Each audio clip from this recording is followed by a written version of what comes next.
For the past month, America's attention has been fixated on the Trayvon Martin case, with constant coverage and commentary. There have been racial overtones layered onto the debate, accusations of Old South-style justice, threats to riot, public moments of silence, and intense bickering on the popular social media sites. Why is this? Let's put the particulars of the case aside for a second, take a step back, and put this in perspective. First of all, when a young person dies a violent death, it's a tragedy, no matter how you cut it. Regardless of who is at fault or how checkered a life that person lived, the pain is still the same for the friends and family of the deceased. Unfortunately, in the United States, we have a justice and media system which takes what would have been a family tragedy and turns it into a circus. And they parade that circus in front of the entire world as if it were of utmost importance to your future and the future of your country. And most of the public eats it up. Yes, let's focus all of our attention on one highly questionable and contentious altercation where one person ended up dead in the hands of a civilian. And let's ignore the scores of other cases of blatant police brutality and outright murder that we've seen just this past year.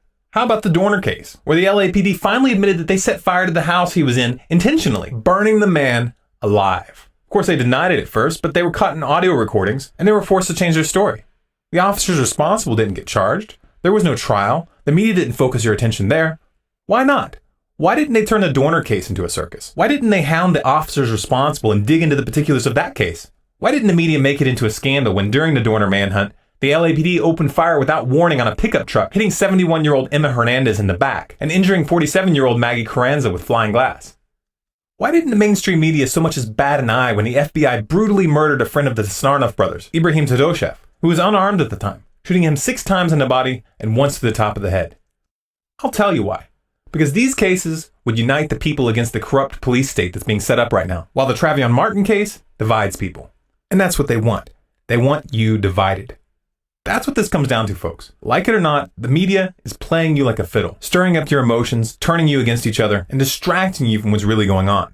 Pay no attention to the thousands of innocent civilians being brutally murdered by the US government using your tax dollars. Pay no attention to the countless drone strikes, raids, and so-called precision bombings wreaking death and destruction all over the Middle East and Africa right now. Pay no attention to the fact that your government has set up a police state surveillance system to gather and store each and every one of your communications, a system that would have made the East German secret police green with envy. Pay no attention to the fact that the US is now openly arming violent extremists in Syria in their continued effort to topple the Syrian government and to draw Iran into a war. Extremists who have already demonstrated their willingness to engage in human rights violations and extreme brutality. Pay no attention to the fact that your government sent thousands of guns to Mexican drug cartels in Operation Fast and Furious. Guns that have resulted in hundreds of deaths on both sides of the border. Oh, and especially pay no attention to the fact that those who planned the operation are still in office. Never mind all that. Put all that meaningless trivia aside and let's focus on whether George Zimmerman should have gotten out of the car, and whether his actions were racially motivated, and whether Trayvon was a troublemaker or not. Yeah, that's what's important. That's what the mainstream media has decided is important, and it's not like you're allowed to think for yourself and question where your attention is being driven. It's not like you could turn off your TV and take a look at the world without your habitual Jerry Springer beer goggles. No, that would be taking it too far. Seriously, America, wake up. There's far too much at stake for you to keep falling for this crap over and over and over again. If you'd like more videos like this, subscribe to Storm Clouds Gathering on YouTube. For news, updates, and bonus content, follow us on Facebook, facebook.com/Storm Clouds Gathering. On Twitter at Collapse Updates. You can find us on Google Plus by doing a search for Storm Clouds Gathering. And our website is stormcloudsgathering.com.